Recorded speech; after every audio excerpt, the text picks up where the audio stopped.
Puji Tuhan, haleluya. Selamat pagi Bapak Ibu dan Saudara semua. Salam damai sejahtera di dalam Yesus Kristus Tuhan kita. Kembali kita berjumpa dalam program Renungan Pagi ini. Dan kita patut bersyukur untuk kasih setianya yang tak berkesudahan dan buat rahmatnya yang selalu baru bagi kita semua. Sebelum memulai aktivitas kita di hari yang baru ini, mari kita sama-sama untuk siapkan hati dan pikiran kita untuk merenungkan firman Allah. Mari kita berdoa.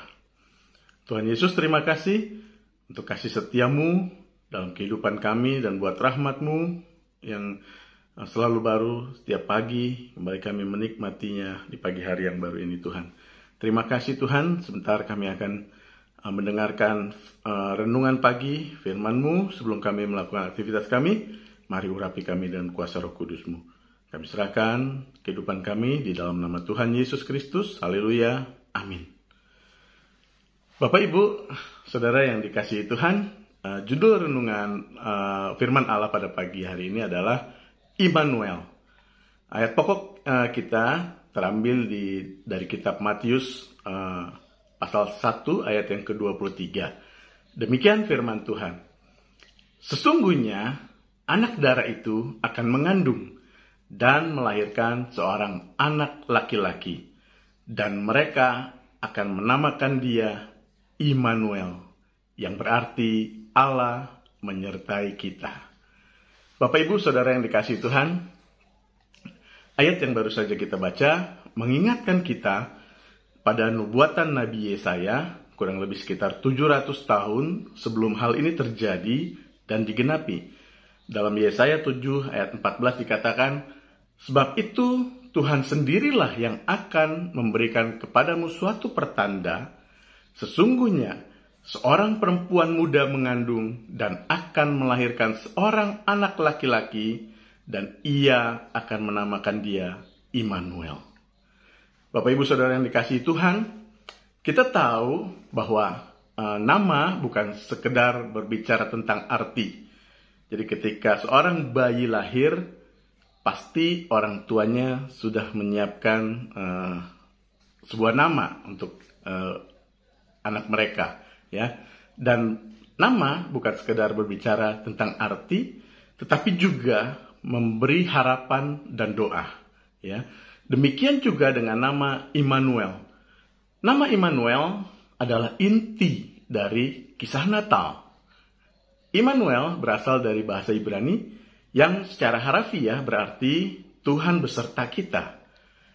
Jika kita dapat meringkas semua kebenaran Natal ke dalam 3 kata saja, kata-kata yang tepat menurut saya, dan ini juga ada dalam firman Tuhan, adalah Tuhan beserta kita. Immanuel. Nama ini merupakan janji ilahi bahwa Tuhan sendiri menunjukkan dirinya dan menggenapi rancangannya dengan muncul sebagai bayi manusia untuk menyelamatkan umatnya. Karena kita adalah manusia berdosa, dan akibat dosa, kita terpisah dari Allah. Dan ini mendorong Allah untuk bertindak, atau mendorong Allah untuk berinisiatif, dan melalui seorang bayi, Immanuel, Allah mendekat kepada kita.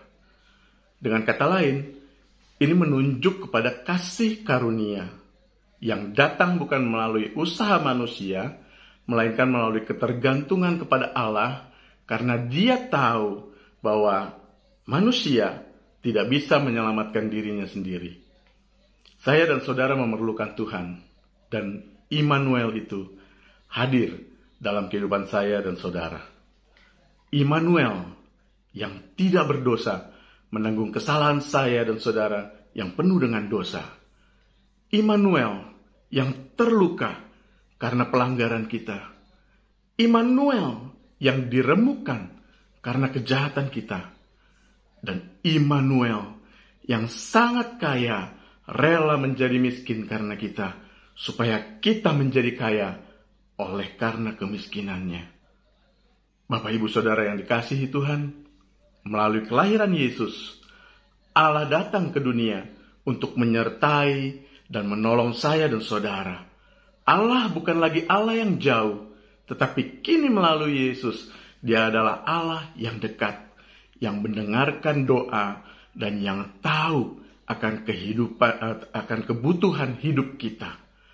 Immanuel berarti penyertaan Allah yang sempurna, baik secara jasmani maupun secara rohani di tengah-tengah umatnya. Allah yang dahulu menyertai, Allah yang sama juga sedang memberikan penyertaan kepada kita, dan akan senantiasa menyertai kita, baik di tahun 2025 yang beberapa hari lagi kita akan memasukinya, dan bahkan sampai selama-lamanya. Immanuel, Tuhan beserta kita. Amin. Demikian renungan firman Allah pada pagi hari ini. Mari kita berdoa. Tuhan Yesus, terima kasih untuk renungan pagi hari ini yang boleh kami dengar. Kami kembali diingatkan akan Immanuel, di mana Allah melalui Yesus Kristus yang lahir bagi kami. Engkau mendekat, Tuhan, untuk menolong kami, menyertai kami dalam kehidupan kami di dunia ini. Terima kasih Tuhan, terima kasih Yesus, Engkau telah lahir bagi kami, dan Engkau menyertai kami sampai selama-lamanya. Biarlah firman Allah ini boleh tertanam dalam hati kami, menjadi rema Tuhan, dan terus-terus mengingatkan kami bahwa Engkau ada menyertai kami dalam setiap musim kehidupan kami. Engkau tidak pernah meninggalkan kami. Engkau Allah Immanuel, Allah yang beserta dengan kami. Terima kasih Tuhan, kami mau tanamkan firman ini dalam hati kami, dan biarlah firman ini boleh menjadi rema dan berkat bagi kami Tuhan. Terima kasih Tuhan Yesus, ajar kami juga untuk menjadi pelaku firman-Mu, dan kami juga boleh memberitakan Immanuel ini kepada banyak orang. Terima kasih Tuhan. Sebentar kami akan melakukan seluruh aktivitas kami. Berkatilah ya Tuhan, dan jadikan kami berhasil, dan tetap jadikan kami menjadi orang-orang kepercayaan-Nya Tuhan. Segala hormat, pujian, syukur hanya bagi-Mu, dan di dalam nama Tuhan Yesus Kristus kami berdoa dan mengucap syukur. Haleluya. Amin. Selamat beraktivitas. Tuhan Yesus memberkati.